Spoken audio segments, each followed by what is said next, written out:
O Senhor esteja convosco. Ele está no meio de nós. Proclamação do Evangelho de Jesus Cristo segundo Mateus. Glória a vós, Senhor. Jacó gerou José, o esposo de Maria, da qual nasceu Jesus, que é chamado o Cristo. A origem de Jesus Cristo foi assim. Maria, sua mãe, estava prometida em casamento a José, e antes de viverem juntos, ela ficou grávida pela ação do Espírito Santo. José, seu marido, era justo, e não querendo denunciá-la, resolveu abandonar Maria em segredo. Enquanto José pensava nisso, eis que o anjo do Senhor apareceu-lhe em sonho e lhe disse: José, filho de Davi, não tenhas medo de receber Maria como tua esposa, porque ela concebeu pela ação do Espírito Santo. Ela dará à luz um filho, e tu lhe darás o nome de Jesus, pois ele vai salvar o seu povo dos seus pecados. Quando acordou, José fez conforme o anjo do Senhor havia mandado. Palavra da salvação. Glória a vós, Senhor.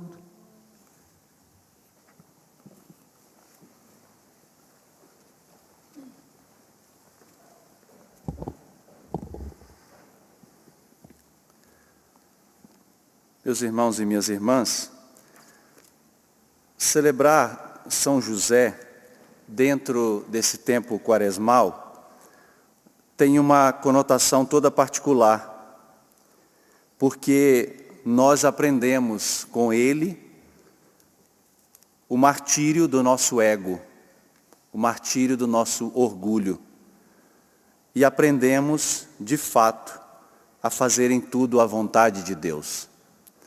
Porque vocês ouviram muito bem o final do Evangelho. Quando acordou, José fez conforme o anjo do Senhor lhe tinha mandado.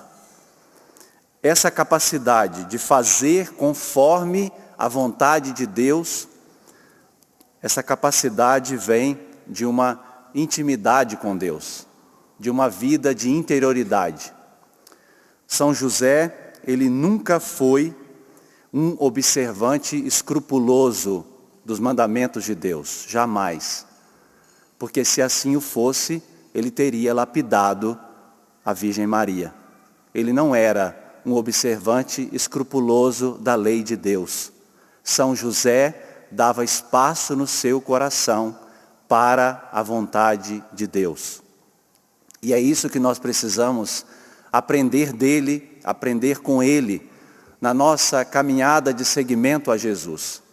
A nossa caminhada quaresmal, as nossas práticas de piedade, as nossas penitências, não podem nos fazer observantes escrupulosos dos mandamentos de Deus, mas elas precisam nos ensinar esta abertura para a voz de Deus, esta abertura para o novo de Deus, para o projeto de Deus, que é muito maior do que os nossos projetos pessoais, os nossos projetos humanos.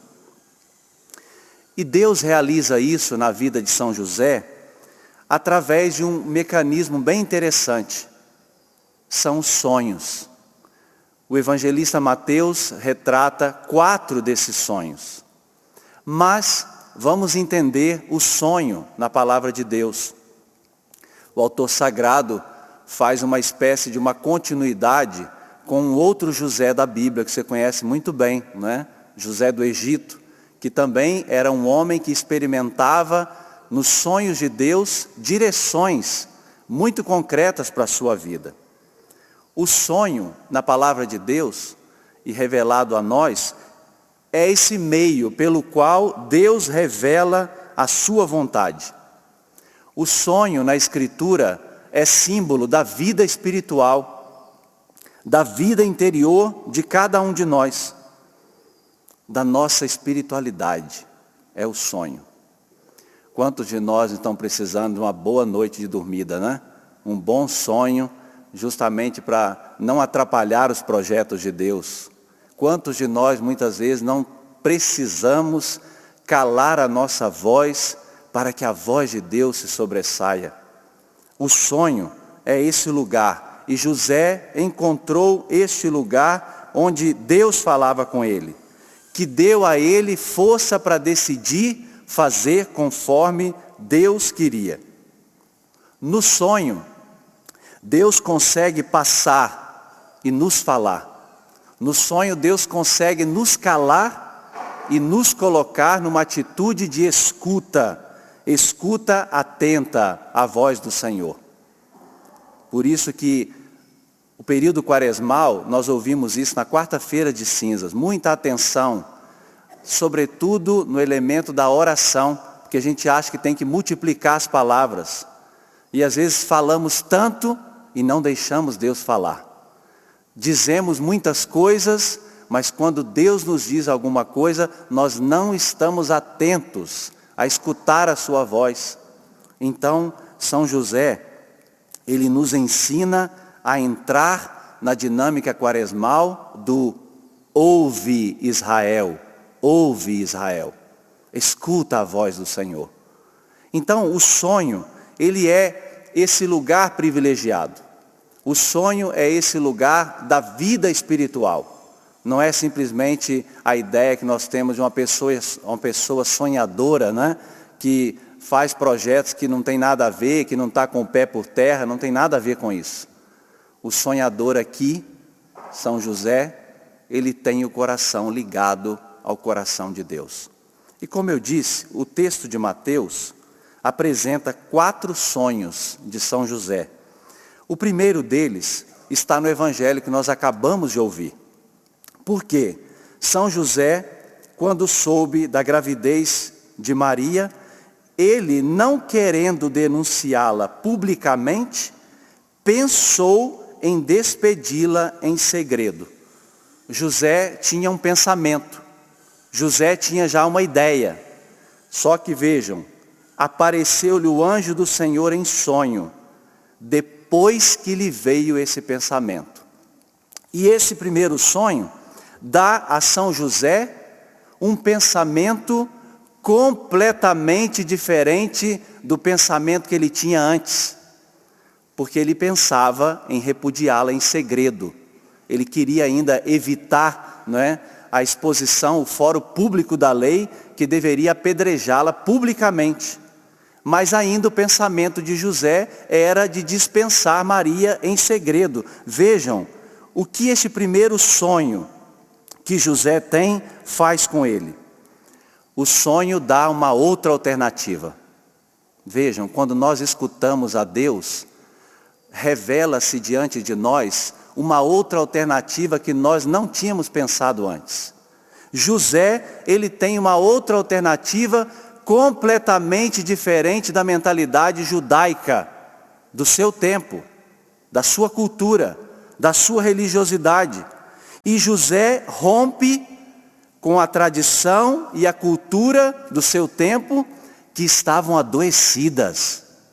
Vejam, Maria deveria ter sido lapidada publicamente, apedrejada publicamente. Mas, na linguagem que nós conhecemos, José, ele não é um bocó.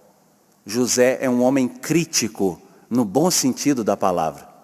José sabe escutar a voz de Deus e tem a coragem de romper com uma tradição, com uma cultura do seu tempo que estavam adoecidas. Eu me perguntava, será que Jesus aprendeu de quem a comportar-se daquela maneira com aquela mulher que foi pega em adultério e as pessoas querendo apedrejá-la? Será que Jesus aprendeu de quem a capacidade de colocar Deus em primeiro lugar, e colocando Deus em primeiro lugar, ele encontra também o próximo, o outro? Não é? É fácil de responder, né? São José, nesse primeiro sonho, recebe de Deus a capacidade de um outro pensamento. E quantos de nós, muitas vezes, precisamos de uma outra ideia, né?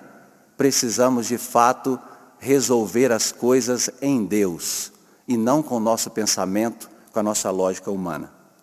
O segundo sonho está no Evangelho de Mateus, não apareceu no Evangelho lido hoje, mas diz assim: depois que os magos se retiraram, o anjo do Senhor apareceu em sonho e lhe disse: levanta-te, toma o menino e sua mãe e foge para o Egito. Esse segundo sonho, ele aparece quando existe uma ameaça iminente. Esse aqui é o sonho que dá a José a atitude, por exemplo, de um general que tem que tomar uma ordem imediatamente, ou seja, talvez tirar as suas tropas de combate e fugir. São José recebe de Deus a capacidade de se colocar diante de uma ameaça iminente e tomar uma decisão. Quantos de nós, nesse período quaresmal, não temos que fugir de muitas coisas? Quantos de nós não temos que tomar uma firme decisão de sair de determinadas situações? Foge para o Egito. Ou seja, saia desta situação em que você vive. É o segundo sonho. Depois, o terceiro sonho. Quando Herodes morreu, o anjo do Senhor apareceu em sonho a José e lhe disse: levanta-te, toma o menino e sua mãe e volta para a terra de Israel. Interessante, agora o mesmo sonho que mandou ir, agora manda voltar. E interessante que o início começa dizendo: quando Herodes morreu. Aqui tem um elemento que denota tempo. Quando, não é? Quando Herodes morreu. Ou seja, o sonho que São José tem agora ajuda ele a respeitar o tempo. O tempo. Nós não somos eternos. E nós precisamos respeitar um tempo. Este é o tempo favorável. Este é o dia da nossa salvação. Então, nos arrependamos. Convertamo-nos dos nossos pecados. O sonho de São José nos ensina: hoje é o tempo oportuno para a minha conversão. Hoje é o tempo favorável. Eu preciso escutar a voz de Deus. Eu não posso procrastinar a minha conversão, deixar para amanhã, deixar para o mês que vem, para o próximo ano. É agora, é agora. E São José obedece a esse outro sonho. Quarto e último, finalizo, o sonho de São José. Enquanto ele voltava para Israel, já tem uma coisa no meio do caminho. Enquanto ele voltava, um anjo do Senhor, ele recebeu em sonho um aviso para retirar-se para a região da Galileia. Não era para voltar para Belém, ele tinha que se retirar para outro lugar. É a mudança que acontece em curso, ou seja, no meio de uma decisão, às vezes Deus vem com uma outra decisão. E aí, como eu disse lá no começo, nós temos que quebrar o nosso ego, nós temos que romper com o nosso orgulho para ouvir a voz de Deus. Nada de se cimentar onde nós estamos. Ah, porque é isso, agora é isso, Deus quer isso. E se Deus quiser outra coisa? E se Deus quiser pedir uma outra coisa no meio já de uma outra decisão? Nada de se cimentar. Nós precisamos colocar os nossos projetos pessoais nas mãos de Deus. E temos que abrir mão daquilo que nós pensávamos que era o único projeto. É a voz de Deus. Eu escutei a voz de Deus. Sim, foi a voz de Deus para aquela ocasião. Mas agora Deus está pedindo uma outra coisa. José foi atento a esse sonho de Deus. E olha que interessante. José volta para Nazaré e se instala lá. A cidade de Nazaré, gente, foi uma cidade que serviu de base para a reconstrução da cidade de Séforis, que foi uma cidade importantíssima. Herodes Agripa, se não me engano, desejou a reconstrução dessa cidade. E ali em Nazaré foi uma base para a reconstrução dessa cidade. Qual era a profissão de São José? Carpinteiro, mas não é só carpinteiro que trabalhava madeira, não é? Até porque o termo que aparece no Evangelho diz respeito a uma série de outras coisas que comportava a profissão de São José. Vejam como a providência divina levou São José com Maria e Jesus para Nazaré, e ali, depois dali, ele tirou sustento para a família de Nazaré. Interessante como a mão de Deus cuida de todas as coisas. Quando nós nos colocamos à disposição da vontade de Deus, Não nos falta nada, porque Deus não brinca conosco. Deus nos leva a sério, e quando Ele diz que Ele cuida de nós de fato. São José experimentou nesse sonho a promessa de Deus, a fidelidade de Deus, porque ele se abandonou nas suas mãos, na sua santa vontade. Então hoje, ao celebrarmos a solenidade de São José, o sonhador de Deus, aquele homem que deu espaço para Deus falar, que deu espaço para Deus estabelecer a sua vontade, que ele me ensine, que ele te ensine também a fazer em tudo a vontade de Deus. Abaixe a sua cabeça, peça essa graça ao Senhor. Eu sei o quanto é difícil morrer para nós mesmos. Eu sei o quanto é difícil quebrar o nosso orgulho. Eu sei o quanto é difícil morrer para o nosso ego, muitas vezes inchado, muitas vezes adoecido. Mas São José nos dá a certeza de que se nós nos abandonarmos nas mãos do Senhor, Deus é fiel conosco. Deus o colocou como chefe da Sagrada Família. Deus o constituiu patrono da Sagrada Família, patrono da Igreja, porque São José foi fiel aos sonhos de Deus. Dai-nos, Senhor, esta graça, nós te pedimos. Dai-nos, Senhor, esta capacidade de nos abrir, de dar espaço à Tua voz, para que em tudo nós façamos a Tua santa vontade. Glória ao Pai, ao Filho e ao Espírito Santo, como era no princípio, agora e sempre.